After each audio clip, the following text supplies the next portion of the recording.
और अब बात करते हैं किसानों की। तो किसानों के विरोध प्रदर्शन का आज 28वां दिन है। दिल्ली बॉर्डर पर जमे हुए हैं किसान। कृषि कानूनों को वापस लेने की वो मांग पर अड़े हुए हैं। दोपहर 2 बजे संयुक्त किसान मोर्चा की बैठक होनी है। बैठक में देश भर के किसान नेता मौजूद रहेंगे। सरकार के साथ बातचीत पर फैसला लिया जाएगा।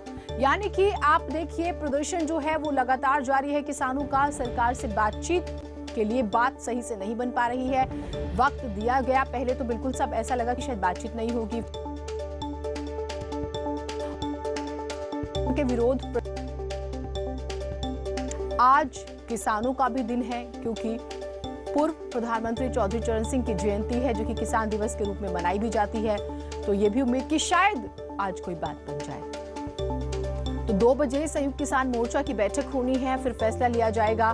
और क्योंकि इसमें देश भर के किसान नेता मौजूद रहेंगे, ये बहुत महत्वपूर्ण है, क्योंकि जहां जहां पे बातें फंस रही हैं उन्हें कैसे सॉल्व किया जाए। डेडलॉक जो हो गया है, ये खत्म करना जरूरी है।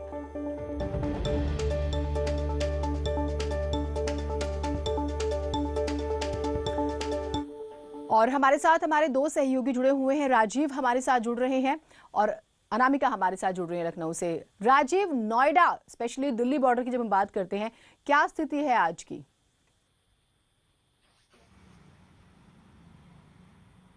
देखिए, नोएडा में अगर चिल्ला बॉर्डर की बात किया जाए तो यहाँ पे किसान धरने पे बैठे हैं। लगातार उनका तीसरा दिन है जो भूख हड़ताल का है।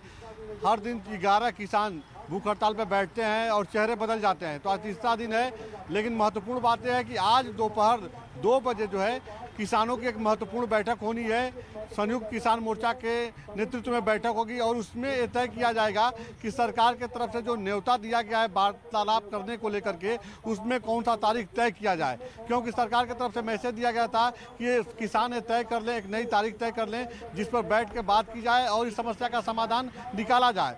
तो आज जो है 2 बजे महत्वपूर्ण बैठक होनी है, जिसमें यह तय किया जाएगा कि सरकार से, कृषि मंत्री से कब बात किया जाए। और दूसरी बात यह है कि आज किसान दिवस है और आज किसानों ने तय किया है कि एक समय का वो भोजन जो है त्याग देंगे। मतलब एक समय वो आज भोजन नहीं करेंगे और अपनी मांगों को लेके आज भी जो है वो प्रदर्शन करते रहेंगे। जहां वो बैठे हैं, जहां उनको रोका गया है, वहां पे वो विरोध प्रदर्शन करते रहेंगे। जो नया किसान कानून आया है देश में, इसको लेकर के। ठीक है, तो 11-11 किसान रोज जो है किसान बदलते हैं, लेकिन भूख हड़ताल पर बैठते हैं, वो मानने को तैयार नहीं है। और 2 बजे के बाद भी तस्वीर साफ होगी। मैं आपके पास आती हूँ राजीव। अनामिका भी हमारे साथ है।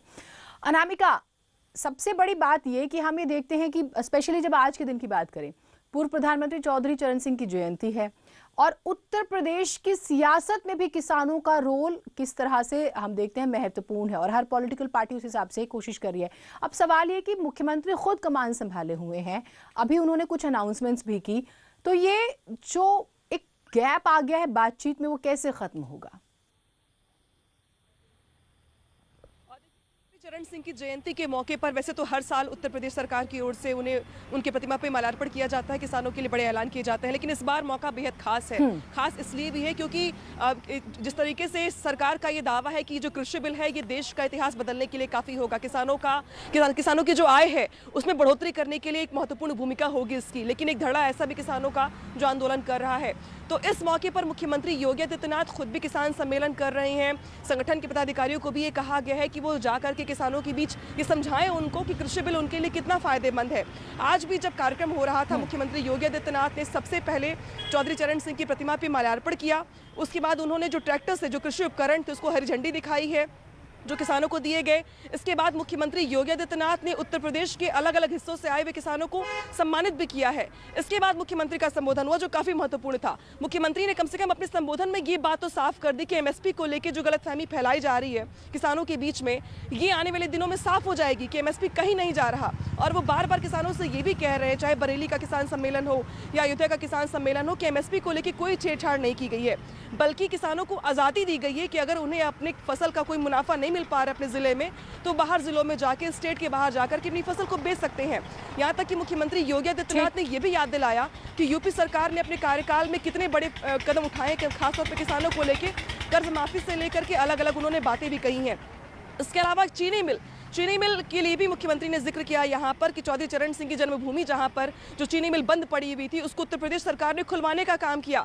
और पूरे लॉकडाउन में जब हर एक ऑफिस बंद था, लेकिन जब हर वही एक सबसे स्टोर बड़ी बंद था, बात यह तभी है चीनी कि मिल चल रहे थे। देखिए राजीव ने बताया कि फिलहाल तो बात बनती नजर नहीं आ रही, 2 बजे का इंतजार करना होगा। और उत्तर प्रदेश की जब हम बात करते हैं तो कुछ सियासी पार्टियों का वजूद ही किसानों की वजह से है और शायद वो इसलिए भी कई बार बातें नहीं बनने देते। अपडेट्स हम लेते रहेंगे, एक छोटे से ब्रेक के लिए रुक रहे हैं, कहीं मत जाइएगा।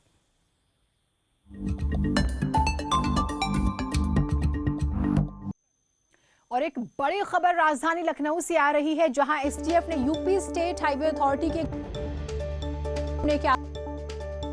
जालसाजों को नाम की बात करें तो अमरनाथ गुप्ता उर्फ अनिल गोयल और प्रभाष चंद्र श्रीवास्तव है। एसटीएफ ने दोनों को बीती रात गिरफ्तार किया है। दोनों पर स्टेट हाईवे अथॉरिटी का पैसा हड़पने का आरोप लगा है। आरोप है कि दोनों ने मिलकर 125 करोड़ रुपए की एफडी हड़प ली है। जालसाजों ने बैंक से 125 करोड़ की एफडी हासिल कर ली थी। तो अमरनाथ गुप्ता उर्फ अनिल गोयल अरेस्ट, 2 आरोपी गिरफ्तार हुए हैं। प्रभाष चंद्र श्रीवास्तव भी गिरफ्तार। राजीव हमारे साथ, हमारे सहयोगी जुड़े हुए हैं। राजीव, ये पूरा मामला जरा समझाइए हमारे दर्शकों को।